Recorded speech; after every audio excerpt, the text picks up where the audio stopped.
Good morning, everyone, and welcome to the Rangers Review morning briefing. It is Monday, the 23rd of September. I'm Derek Clark, and I'm joined this morning by Stevie Clifford. How's it going, Stevie?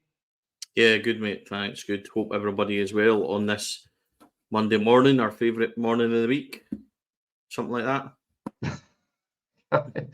Well, it's always better when Rangers win, of course. So, yet another victory, 2 from 2, and Rangers progressing to the semi-finals of the League Cup, where they'll face Motherwell, and we will be returning to Hampden the weekend of the 2nd and 3rd of November. That match will take place. The other semi, Celtic against Aberdeen, after they came from behind yesterday to defeat Falkirk. But we're going to talk in depth about the big talking points from the weekend. Before we do that, just a bit of admin, folks. I know that many of you like to listen to our shows on Apple and Spotify and the likes. We recently changed podcast provider, and I know that many of you are asking. Well, I've been sent many messages by folks that listen on the old Apple podcasts. Where is it? I'm told if you sort of unfollow us and then follow us again, then it should refresh your feed and the podcast episode should then start to appear on your feed. So if you do listen to us on Apple, just unfollow us and then follow us again, and that should sort that out. Right, Stevie, you were at Ibrox on Saturday. Good to be back. Yeah, it was great to be back. Really thoroughly enjoyed it. And yeah, it was a good win, good performance. And it was good to progress in the cup. Clean sheet, 3 goals. Yeah, it was pretty decent, Derek. So all in all, it was nice to be back. And it's just another one. I said last week, it's all about kind of building on results and getting a run of form and a run of results together. So that's 2 ticked off, and hopefully the confidence is beginning to return and they can take that into games coming forward. The team selection that the manager picked, were you satisfied with that? Would you have liked to have seen more changes than what he went for? I've seen Tab playing again. Begs the question, when does he?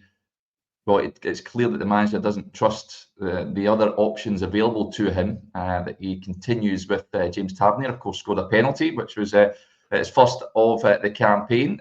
Other players in that 11, Dujon Sterling, of course, played the first half. Has looked a little bit off the pace. Stevie, I've seen a few shouts saying to play him in his proper position. But the team for you, did it surprise you, the selection that Philip Clement went for?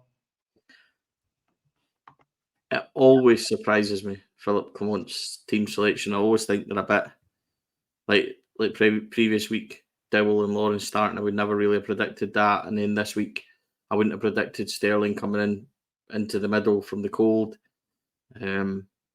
Bayrami starting on the left was a real positive, but I didn't see that coming either. And, he likes to do that, doesn't he? A couple of wee changes we hadn't expected. So, yeah, it worked. Obviously, he's going to tell you it worked the last couple of weeks because he's won. He's had 2 clean sheets. So, it's never quite what I would do. I think that's fair. It's never quite where I would be, but if he was going to make changes in midfield, I would have been tempted to start Raskin and things. But it's just that's more preference for me. He's the one that actually sees it. So it worked, and it was a victory, and it was a clean sheet with 3 goals. So he's going to tell you he did the right thing. You can't really argue with that. So with all that said, he got it right, didn't he? But there was a few raised eyebrows at some. Sterling in midfield, Derek, is the one for me. I think I think it's about time. We've all said he really needs to get a run at right back, but he's not going to get that. I think that's clear. Manager is not going to rest James Tavernier, and he's now in a position where he's had opportunities to do it and he's not done it. So he's clearly not going to do it. So I think we just have to park that one. He's now looked upon, Sterling, most likely as a midfielder, and we just need to wait and see. But he did look a wee bit off the pace slightly. In games like that, when you have to be on the ball and use the ball and stuff, I'm not sure him being in midfield is the best option. I think it's more the games where you need to battle and win and stuff like that he needs to be in there. But in saying that, I didn't think Sterling was overly great in midfield at Parkhead at all. So maybe he's just not quite up to speed yet, Derek, and we'll just need to wait and see a bit before that form kind of returns, because we know how good he can be. Yeah, absolutely. He's a good player. But he's just the concern for me is he hasn't played in the position that he was brought in to play at Rangers for probably more than 3 or 4. Well, has he played at right back for an entire game? I'm not entirely sure he has done. So hopefully he just comes out. It's just a little glutton performances, and he will come through it. Thanks, incidentally, for those of you that are commenting that my mic was a bit low. It was coming through my camera mic. Sometimes it does that, so I had to go and change the settings. Let us know, folks. That should now be sounding as clear as day. The manager spoke about Tavernier after the game. He says, you took off James Tavernier. Was his performance pleasing for you? No, it's normal. I think it's normal. He played a good game and he deserves that. And maybe after the Celtic game, we have a few individuals who are crossing a certain line, which is not good, and understand the frustration. But there are a lot of people who understand the value that Tav has had for this squad. That's also good for him to feel that. But that's the life of being a captain in a big club. You're the symbol in the good days, and then it's nice, like today, and in the difficult days, you're also the one everybody looks at. But that's life of being a captain or a manager in that kind of club. You need to embrace that also, and he did. Last couple of weeks, he worked hard. He wanted to dig in to come back strong, and he helped all the young lads in their integration also, because he has an important job in that also. Cyriel Dessers will take the headlines. Stevie, another 2 goals for him. I think is it 7 and 9 games for Cyriel? Correct me if I am wrong. Took his goals well. The first one, of course, unfortunate when the ball was cut back by Rami in the first half. Saved, but then Tavernier's sort of shot across the face turned in by Dessers. The second goal was an absolute peach. Struck it first time in the second half. Goalkeeper, no chance. And he was speaking afterwards about Hamza Igaman coming in. I'll play you that clip shortly. But Cyriel Dessers, for you, what do you make of his performance on Saturday, Stevie? Yeah, it was fine. It was fine. 2 good finishes. Frustrating at other points. Seems to have got a really bad habit now, Cyriel, of when anyone goes near him, he's claiming a foul and all sorts, which is a wee bit frustrating. He obviously won the penalty. He should have had a penalty in the first half. I thought that was quite funny. You couldn't have made it any clearer that the boy wrestled him to the ground. And the referee and VAR obviously thought that was okay. And then the second half, they gave one that wasn't as bad as the one that they didn't give in the first half. So make it make sense a wee bit, I think. But Cyriel was involved in everything, wasn't he? Speaks really well, presents really well. Will score goals in these kind of games. It's just, when he has a game like the other week, like he did at Parkhead, then people will just say there's no use doing it in a game like this when he can't do it in other games. And I think that's always going to be labelled at Cyriel, and not only Cyriel, but any Rangers striker. Chris Boyd had it for a number of years. So, and look at how phenomenal Chris Boyd was. But, Dessers was fine. Scored 2 good goals, 2 good finishes. Second one especially really, really good. He also had another one where he kind of dribbled past his man in the first half, and the boy saved it with his feet, Trevor Carson. So I think that he done fine. He seems to be getting shots off a wee bit quicker, Derek, which is better and more kind of pleasing on the eye. So he is what he is. I think he done fine at the weekend. I like how you mentioned Chris Boyd there. I was thinking that this morning. 22 goals last season. He's hit a good vein of form this season. Remember when Boyd was at the club, he bagged numerous goals, record-breaking goals, and but he wasn't really fancied in the big games, Stevie. You couldn't really hang your hat on him in those huge matches, which often you found Walter playing perhaps Kenny Miller up top in the European games, Old Firm matches and what have you. Is Cyriel Dessers on modern day Chris Boyd, you reckon? I don't think Cyriel Dessers and Chris Boyd should be mentioned in the same sentence, to be quite honest, like that. But Big Boyd will be on the phone this morning. I think that they're completely different players. I think the thing with Boydie when he played was Kenny Miller was so good at leading the line. And, the way that we set up under Walter to grab goals, and you had Naismith kind of bombing about behind him and stuff like that it made sense to do that from Kenny Miller and Chris Boyd kind of view. You know, Cyriel Dessers is kind of playing by default at the moment, where there's literally nobody else, and he's doing fine. He's scoring goals. He's carrying. You know, he's leading the line. But you know, Cyriel Dessers will do fine against 80% of the opposition in this league. So, you know, as somebody that was brought in who wasn't first choice, if Cyriel Dessers cost £2 million and got 15 grand less a week, we would all worship him and think he was terrific.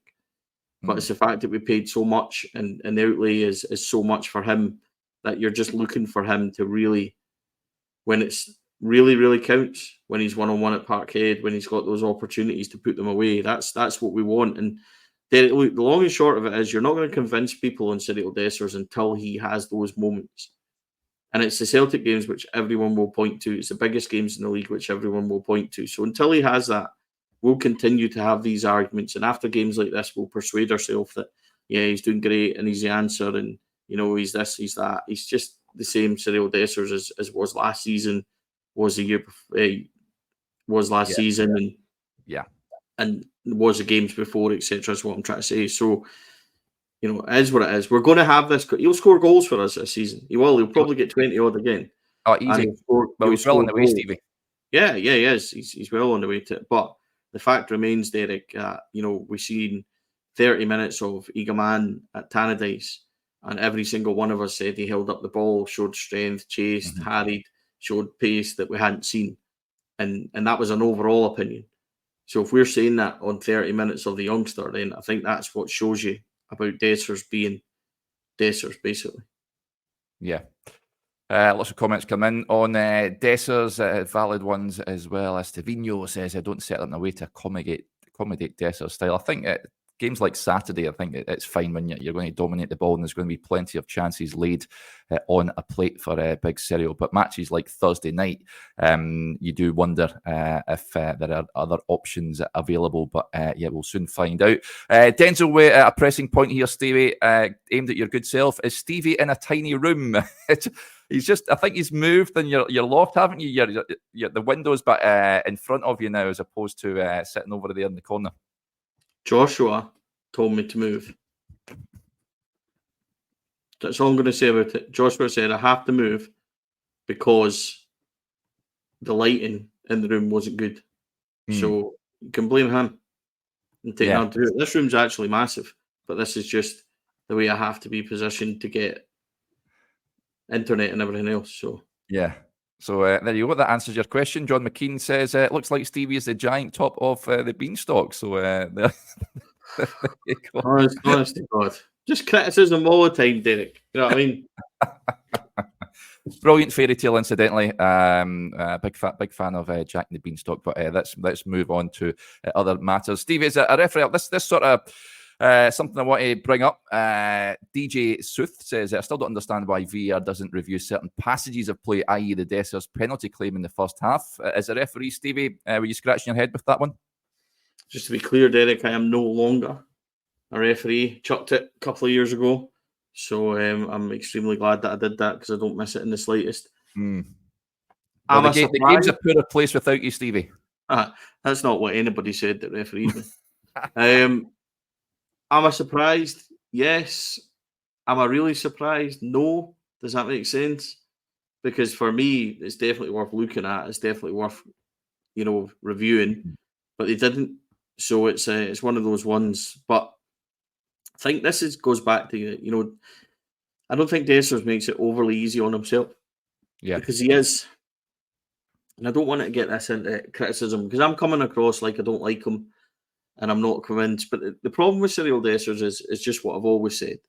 And that is, see, until he does it at the very, very top games, and he scores goals that really make the difference, then people are just going to go the same as what I've said. And when it comes to a game like Saturday, he scored goals, but he frustrates me because every time it went near him on Saturday, he wasn't holding it up. He was claiming for fouls. He was moaning about people touching him. I just want, for such a big guy, and he is a big guy, I want to see him bullying and controlling and being a wee bit more aggressive in that. So I still have my reservations, put it like that. And that's not to say that I think that Danilo or Eagleman or anything at this point are better. or better options. I just think at this minute, he's still got a wee bit to go before he convinces me. And as for the fouls, Derek, as for the penalty review, I think it should have been looked at, definitely. Yeah. Dessers was asked, how do you see the competition from Hamza Egeman? And this is what the big man had to say. I think at a big club like Rangers, there will always be competition. And I think that's good because we play 65 games in a season. Probably I will not play 65 games, 90 minutes. So I think it's really good that Hamza and Danny are here, and I'm sure we will need them and that they will be ready at that moment. You can see Hamza. He has something. I can see it as well in the training. When he comes in, he has something, and I'm happy with that. And I'm supporting him. He's supporting me. We're helping each other because we know, like you say, in the long season, like you have at Rangers, and you want to do well in the 2 cups, in the league, in Europe. Yeah, you cannot do it alone as a striker. We will need all of our strikers this season, and hopefully, we can score a lot of goals, all of us. He has something, Stevie. That's from Cyriel Dessers. What do you make of him? He came off the bench again, Hamza Egeman. I wanted to see him start, like many others, I'm sure. Well, you said, I mean, he's not fit enough at this moment in time, but yeah, he's gradually integrating himself into the team. But what do you make of Hamza's performance? I didn't see it, Derek. Oh, you nipped away, didn't you? I watched that. I actually watched your wee piece you did the game. You had to Subway Loyal, was it? I left upon Cyriel scoring the 3rd goal at 70 minutes. I had a prior appointment to go to, and I was hosting a night in Fallon in Stirling. Oh, so yes. I had to nip away. Being the ultimate professional that I was, the message given to Philippe was get 3-0 as soon as possible. And yeah, so by all accounts, he was kind of involved a wee bit, wasn't he? Got the report back, he had the shot just wide and things like that. But, you know, I've said for a wee while that he has been impressing, and we were talking about this, and we had seen, you know, little cameos. I think we could tell immediately, even from 10 minutes at Parkhead, this boy has got a wee bit about himself. And we were grasping at straws a wee bit and what was a fairly dismal day. And then at Tannadice, he had a really good cameo for 30 minutes. So he just needs to keep building on that, and he just needs to get there. And he's a young lad, and he'll take his time, and there's plenty of hype surrounding him. So, you know, I think this is going to be one of these ones, Derek, where we'll be talking about him, and then out of nowhere he'll start again, and then, you know, it will go from there. And I think that's what I've kind of got St Johnstone earmarked for him in my mind. That one in a couple of weekends, I think it kicks off about midnight or something like that on the Sunday, and that's the kind of one I've got him earmarked on to start on the Sunday night. So, you know, we've got Malmo and Hibs before we get to that point, and you'll see game time in both of these as well. So, yeah, I looking forward to seeing more of them. That's for sure, Derek. Yeah, you and me both. Let's talk about Jefte, the manager. He impressed again at the weekend. The manager was quizzed on him in the press conference. He says he was asked, is he the profile of player you want to bring in? Yeah, of course. We wanted him already in January. He wanted to come, but at the moment it was stopped by his team. But we stayed in touch all these months, and he showed a real desire to come and to fight for that. Of course, I said so many times already, it was the end of a cycle. We had a lot of players in the squad who were over their best period. We had 7 players going out the building for free or could go out for free. There were some we wanted to keep, but they could earn much more money elsewhere. So they made that choice. So it was a hard way to start the rebuild, and it just started that way. We could not do everything in one window, but it's good now that people start to see the young, talented players who came in, that they have the quality now or the future for sure to become important players. And I understand that in the beginning there was some skepticism about that, but because players coming in who never played at this level. So the fans want to see that. But if I learned one thing about this club, is that the fans really know really well what quality is, and they desire quality. Absolutely, Philippe. So we've been looking for that in the pool with the money we had, what was not much compared to other teams, to find real quality for the short term, but also for the longer term. Now, Malmo on the horizon. Scott says Jefte will be a huge miss against Malmo. No question about it, Stevie. Still raging over that Sending off against Kyiv, absolutely scandalous. Missing for the game on Thursday night. First of all, what do you make of his performance? How encouraged are you by what you've seen so far from him? Yeah, I am. I think we talked about it on Friday, didn't I? And I said that I was looking forward to seeing more of him. Yeah. And he impressed again. I think he's a really strong runner. I think he's really powerful. And he's really aggressive when he goes forward as well. And I don't mean that physically. I mean in his running style. He's always bombing forward, which we like. And it's kind of what we got from Borna at the very, very start before he was, how do I word this? Before he became a wee bit more reserved. Borna was really... I seen a clip last week, Stevie, the game, mind the Villarreal game, the 2-each game when Lafferty scored and Borna's bombing up there. Clyde Middleton played him in. And you're like, wow, what happened? Yeah, but that's what Borna was like at the very start as well. And then he became... sensitized and just became frightened to go past the halfway line. And I think Jefte's bringing that side of it. Again, I think Redvan's in for a real fight to try and get back in that team, but there's options. Could you put Jefte further forward as well? But at the moment, considering we picked him up for relatively low price and stuff like that, I think he's a real cracking signing. And all credit to Niels Koppen and the scouting team, because when you look at it, Jefte, Egeman, Baron, Cortez, Diamande, there's young legs in there. There's exciting. And yes, look, I'm not saying all of them are world beaters. I'm not saying all of them are fantastic. I'm not saying all of them are playing brilliantly. I think Diamande's been a bit hit and a miss. I think, there's going to be times where Baron will dip and Jefte will dip and Egeman's still getting there and thereabouts. Cortez is getting up to speed. But the point is, Derek, there's actually young talent in there.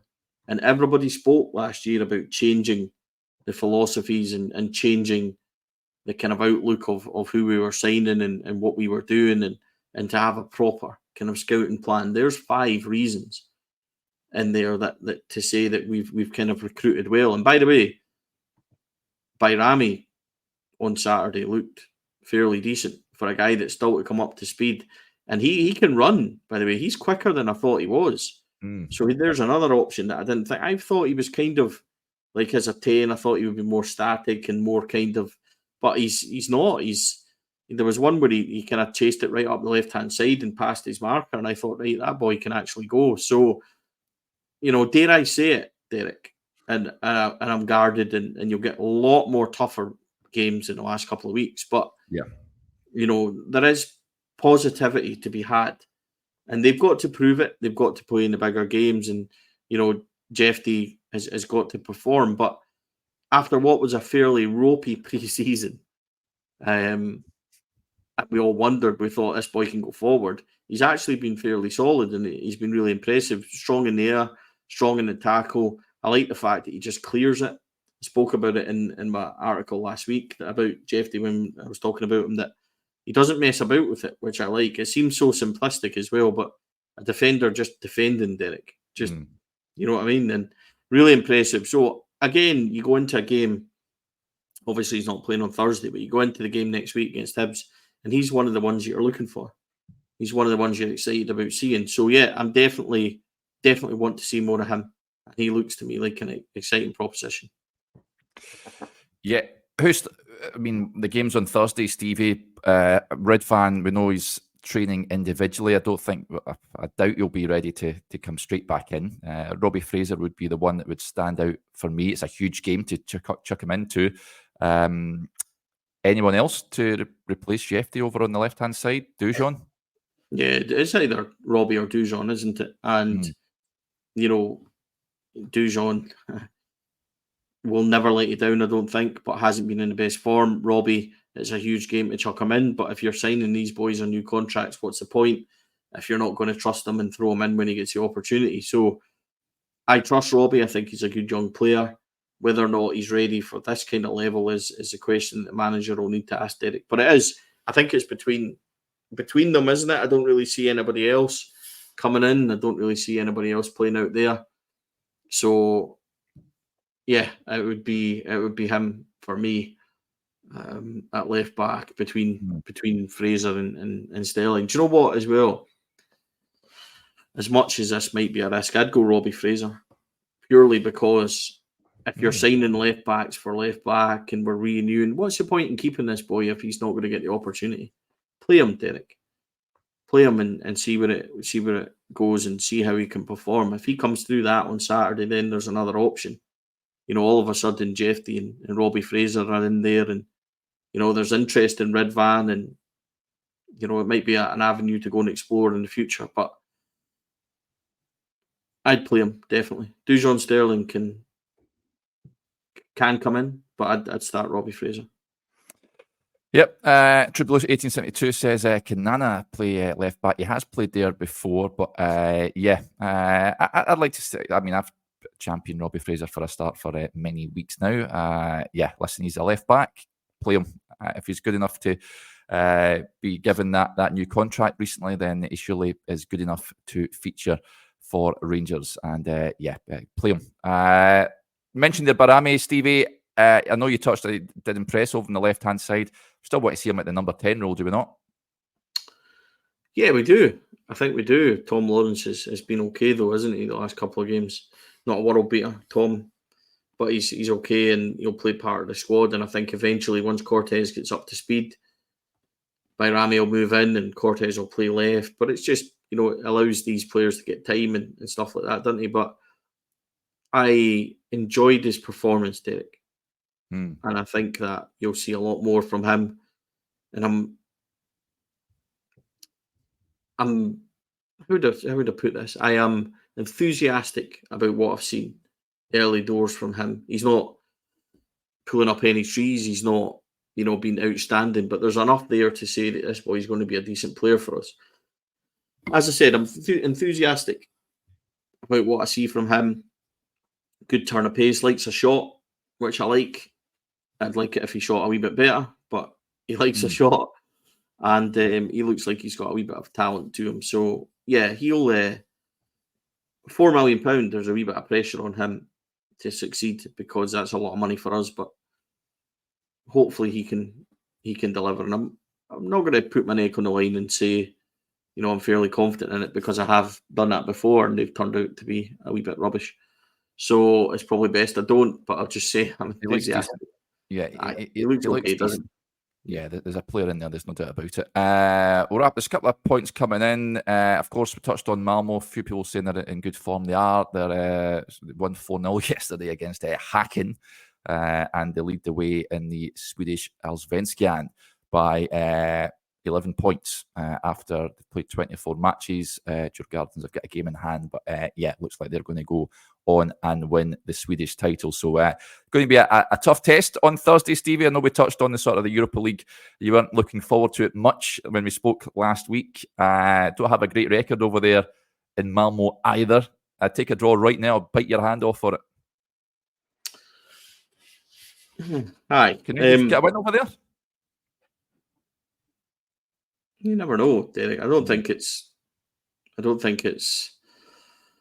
we're favourites. I don't think many would tip us for a victory, but I wouldn't rule it out. I never rule out, when it comes to Rangers. But now you just need to go over there and keep building on what they've done the last couple of games, and be interested to see what selection he goes with.